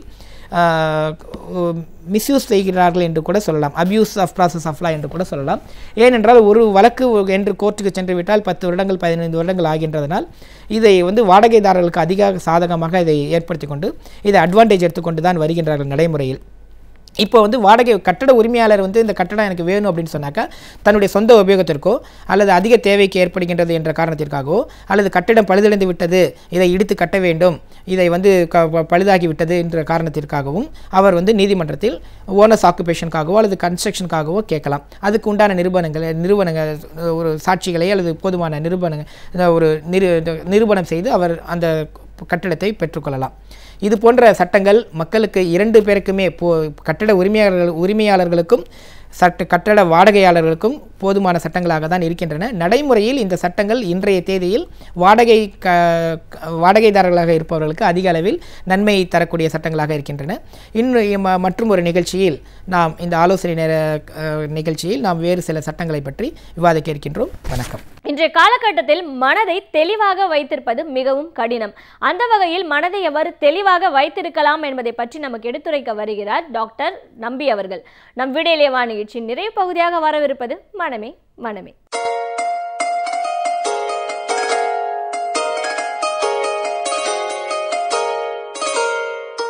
விடியலே வா தொடரில் மனமே மனமே நிகழ்ச்சியிலே இன்றைக்கு நம் நாட்டு மக்களிடையே மனநல பாதிப்பு எந்த அளவுக்கு இருக்கிறது, அதை எப்படியெல்லாம் அவர்களை பாதிக்கிறது, அந்த மனநல பாதிப்புகள் வராமல் தடுப்பது எப்படி அல்லது வந்த பிறகு அதை குறைப்பது எப்படி என்பதை புரிந்து கொள்ள வேண்டும். இந்தியா போன்ற வளர்ந்து வருகிற நாடுகளிலே, ஜனத்தொகை மிக அதிகமாக இருக்கக்கூடிய நாடுகளிலே வறுமை கோட்டை கொஞ்சம் கொஞ்சமாக இப்பொழுதுதான் நாம் தாண்டி கொண்டிருக்கிறோம். அப்படியும் பெரும்பாலானோர் ஒரு குறிப்பிட்ட அளவு சதவீதம் பேர் வறுமை கோட்டுக்கு கீழே இருக்கிறார்களோ அப்படிப்பட்ட நாளிலே மனநல பாதிப்புகள் என்பது நிச்சயமாக அதிகம் இருக்கத்தான் செய்யும். காரணம் இந்த பொருளாதார சமூக நெருக்கடிகளின் காரணமாக. மனநல பாதிப்பு என்பது என்னமோ ஒரு ஏழை நாடுகளுக்கு மட்டும் உரித்தான செயல் அல்ல. மிகப்பெரிய பணக்கார நாடுகளிலுமே மனநல பாதிப்புகள் மிக அதிகம் காணப்படுகிறது. இன்றைக்கு சொல்லப்போனால் உலகத்திலேயே அதிக அளவு தற்கொலை நடக்கிற நாடுகளை பார்த்தால் அந்த ஸ்காண்டினேவியன் கண்ட்ரிஸ் என்று சொல்லப்படுகிற மிக பணக்கார நாடுகள், சிறு நாடுகளாக இருந்தாலும் நார்வே, ஸ்வீடன், ஃபின்லாந்து, டென்மார்க் இந்த பகுதியிலே தான் மிக அதிக தற்கொலை நடக்கிறது. மிக அதிகம் படித்த மாநிலமான கேரளா தான் இதுவரை தற்கொலையிலே முதலிடம் இருந்தது. நாம் அதை போட்டி போட்டுக்கொண்டு முன்னேறி நம்முடைய நாடு தற்கொலையிலே, இந்த தமிழ்நாடு தற்கொலை முயற்சிகளிலே தற்கொலையிலே மிக முக்கிய அங்கமாக வகிக்கிற நிலையை காண்கிறோம். ஆக மனநல பாதிப்பு என்பது ஏதோ ஒரு மனநோய் என்று அர்த்தம் கொள்ளக்கூடாது. மனநல பாதிப்பு என்று நான் சொல்லும் பொழுது ஒரு மனிதன் உற்சாகமின்றி இருக்கிறது, ஒரு பள்ளிக்கூட சிறுவன் பள்ளிக்கு போகாமல் அடம்பிடிப்பது, நாட்கணக்கில் மாதக்கணக்கில் பள்ளி செல்ல மறுப்பது, அலுவலகத்துக்கு ஒழுங்காக செல்லாமல் இல்லை வேலை பார்க்க முடியாமல் சுணங்கி கிடப்பது, ஒரு கணவன் மனைவி 2 பேரும் மாதக்கணக்கில் பேசாமல் இருப்பது, இப்படி எல்லாமே மனநல பாதிப்பின் ஒரு அறிகுறிகள் தான். அவர்கள் மனம் நிம்மதியாக இல்லை. அவர்கள் மனதிலே ஏதோ ஒன்று அவர்களை கஷ்டப்படுத்தி கொண்டிருக்கிறது என்றுதான் பொருள். மனநோய் என்பது வேறு, மனநல பாதிப்பு என்பது வேறு. மனநல பாதிப்பு என்பது பிரச்சனைகள், சின்ன பிரச்சனைகளையும் சொல்லலாம், சாதாரண ஒரு மனநல பாதிப்பையும் சொல்லலாம். ஒரு மனப்பதட்டம், மன வருத்தம் போன்றவையும் மனநல பாதிப்புகள் தான். ஆனால் மனநோய்கள் என்பவை மிக தீவிரமான மனநோய்களாக கருதப்படும். இந்த மனநோய்கள் என்பது மிக குறைந்த அளவில் தான் இருக்கிறது. அதாவது மற்றவர்களை சின்ன பிரச்சனைகளை பார்க்கும் பொழுது இந்த தீவிரமான பிரச்சனைகள் கொஞ்சம் எண்ணிக்கையில் தான் இருக்கிறது. நம் இந்திய நாட்டை பொறுத்தவரை 4 ஒருவருக்கு ஏதோ ஒரு நிலையிலே மனநல பாதிப்பு இருக்கிறது. இது சமயத்திலே வேடிக்கையாகவும் இருக்கும், நம்பவும் மறுப்பார்கள். 4 ஒருவருக்கு ஏதோ ஒரு வகையில் மனநல பாதிப்பு இருப்பது. அது மிகச்சிறிய பாதிப்பாக இருக்கலாம், தற்காலிக பாதிப்பாக இருக்கலாம், அல்லது தீவிரமான பிரச்சனையாக இருக்கலாம், நாட்பட்ட பிரச்சனையாக இருக்கலாம். எல்லாமும் சேர்ந்தது தான். மனப்பதட்டம், மன வருத்தம், மனதிலே இருக்கிற ஒரு நெருக்கடிகள், ஸ்ட்ரெஸ் என்று சொல்வார்களே, அந்த ஸ்ட்ரெஸ் ரிலேட்டட் டிசார்டர்ஸ், அல்லது போதைப் பொருட்களுக்கு அடிமையாகி இருக்கிறது. போதைப் பொருட்கள் அல்லது மதுவுக்கு அடிமையாகி இருப்பது ஒரு நோய், மனநோய். நாளடைவிலே குடிப்பழக்கம் அதிகமாக போய் கொண்டிருக்கும் பொழுது அவனால் அதை நிறுத்த முடியாது, என்னுடைய கட்டுக்குள் இல்லை, தினமும் எனக்கு குடித்துத்தான் ஆக வேண்டும், குடிக்காவிட்டால் பிரச்சனைகள் வருகிறது உடலிலே மனதிலே, குடித்ததினால் என்னுடைய தொழில் பாதிக்கிறது, வருமானம் பாதிக்கிறது, குடும்பம் பாதிக்கிறது, எனக்கு மற்ற நோய்களும் வந்து சேர்கிறது, உடல் நோய்கள் என்று எப்பொழுது வருகிறதோ அப்பொழுதே அவன் ஒரு குடி நோயாளியாக மாறிவிடுகிறான். ஆக அதுவும் மனநல பிரச்சனைகளே ஒன்றாகத்தான் கருதப்படுகிறது. ஆக இப்படிப்பட்ட பிரச்சனைகள் எல்லாம் நாம் கூட்டி பார்க்கும் பொழுது ஒட்டுமொத்தமாக 4 ஒருவருக்கு, அதாவது ஏறக்குறைய 25% பேர் இந்தியாவிலே ஏதோ ஒரு மன நெருக்கடியிலே, மனப்பிரச்சனையிலே, மனநல பாதிப்பிலே அல்லது மனநோயினால் பாதிக்கப்பட்டிருக்கிற நிலைதான் இருக்கிறது. ஆனால் இவர்களில் எத்தனை பேர் தான் அல்லது எத்தனை பேருடைய உறவினர்கள் அல்லது அவர்களை சார்ந்திருக்கிறவர்கள் அல்லது அதை பார்த்து கொண்டிருக்கிற சில மருத்துவர்களும் கூட இது மனநோயின் அறிகுறி என்பதை புரிந்து கொள்ளாமல் இருக்கிறார்கள். மனநோயின் அறிகுறி என்பது ஏதோ ரோடிலே சட்டையை பிய்த்து கொண்டு ஓடுவது மட்டுமல்ல, தனியாக முடங்கி கிடப்பதும், யாரிடமும் பேசாமல் வருத்தப்பட்டு கொண்டிருப்பதும், உறக்கமில்லாமல் இருப்பதுமே மனநல பாதிப்பின் அறிகுறிகள் தான். ஆக இப்படி பார்க்கும் பொழுது இப்படிப்பட்ட மிக பெரும்பான்மையான, அதாவது 25% பேர் அவதிப்பட்டு கொண்டிருக்கிற ஒரு மனநிலையிலே எத்தனை பேர் உதவி தேடி வருகிறார்கள்? எத்தனை பேர் இது ஒரு பிரச்சனை, எனக்கு இதுக்கு இருந்து விடிவு காலம் வேண்டும், இதிலிருந்து நான் மீள வேண்டும் என்று வருபவர்கள் மிக குறைவாக இருக்கிறது. 20 பேருக்கு ஒருவர் தான், அல்லது 25 பேர் சொன்னேனே, 100க்கு 25 பேர், அந்த 100க்கு 25 பேரிலே ஒருவர் தான் இது ஒரு பிரச்சனை, இதற்கு தீர்வு காண வேண்டும் என்று மருத்துவ உளவியல் ரீதியான ஒரு அணுகுமுறைக்கு வருகிறார்கள். மற்றவர்களெல்லாம் அவஸ்தைப்பட்டு கொண்டிருக்கிறார்கள். தே சஃபர் இன் சைலன்ஸ் என்று சொல்வார்கள். அவர்கள் மிக அமைதியாக சத்தமில்லாமல் அவஸ்தைப்பட்டு கொண்டிருக்கிறார்கள். ஏனென்றால் அவர்களுக்கு பிரச்சனை மனதிலே இருக்கிறது, அதனால தான் அவர்கள் கஷ்டப்பட்டு கொண்டிருக்கிறார்கள் என்று அவர்களுக்கே சொல்ல தெரியாத நிலை, அவர்கள் சொன்னாலும் மற்றவர்கள் அதை புரிந்து கொள்ள முடியாத நிலை. உனக்கு என்ன, ஒன்று நல்லதாக இருக்கியே, உனக்கு என்ன மனசு கஷ்டம், போ பேசாம படு என்று சொல்லுகிற ஒரு நிலை தான் நம்முடைய பெற்றோர்களிடமும் நண்பர்களிடம் இருக்கிறது. என்று மனக்கவலை என்பது அவன் உள்ளத்திலே கிடக்கிற ஒரு அவநம்பிக்கை, உள்ளத்திலே அவனை வாட்டிக்கொண்டிருக்கிற ஒரு எண்ணங்கள். இதை வெளியிலே சொல்வதற்கு ஒரு வாய்ப்பு கிடைக்க முடியாத நிலைதான். வெளியிலே சொல்லிவிட்டாலே பல நேரங்களிலே அந்த மனக்கவலை குறைந்துவிடும். சொல்வதற்கு ஒரு தகுதியான அல்லது சொல்வதை புரிந்து கொள்ளக்கூடிய ஒரு மனிதர் ஒவ்வொருவருக்கும் தேவை. அது இல்லாத நேரத்திலே அவர்கள் தனியாக அவஸ்தைப்பட்டு கொண்டிருக்கிறார்கள். சொல்லி அழுதுவிட்டால் துன்பமெல்லாம் தீர்ந்துவிடும் என்று சொல்லுவார். ஆக வெளியே சொல்வதற்கு ஒரு வாய்ப்பு வேண்டும். அதை சொல்லுவதற்குத்தான், அதை கேட்பதற்குத்தான் நம் நாட்டிலே நிறைய அந்த கவுன்சிலர்கள் என்று சொல்லுகிற அந்த மன ஆற்று குறைக்கக்கூடிய ஒரு தொழில் சார்ந்த நிபுணர்கள் இருக்க வேண்டும். அல்லது மனநல பாதிப்பு தீர்வு காணக்கூடிய வைத்தியர்கள் வேண்டும். இவையெல்லாம் மிக குறைவாகத்தான் இருக்கிறது. மற்ற நாடுகளை ஒப்பிட்டு பார்க்கும் பொழுது நம்முடைய நாட்டிலே மிக மிக குறைவான அளவு தான் இந்த மனநல பாதிப்புக்கு சிகிச்சை தரக்கூடிய அளவுக்கு தொழில் தெரிந்தவர்கள் இருக்கிறார்கள். ஆகவே இதை போக்க வேண்டுமென்றால் இந்த சர்வீஸ் கேப் என்று சொல்லுவார்கள். இந்த அவதிப்பட்டு கொண்டிருக்கிறவர்கள் ஆயிரக்கணக்கில் லட்சக்கணக்கில் இருக்கிறார்கள். ஆனால் அவர்களுக்கு தீர்வு கொடுக்க வேண்டியவர்கள் மிக குறைவாக இருக்கிறார்கள், அல்லது தீர்வை தேடி போகிறவர்கள் மிக குறைவாக இருக்கிறார்கள். இதுதான் இந்த சர்வீஸ் கேப் என்று சொல்லுவோம்.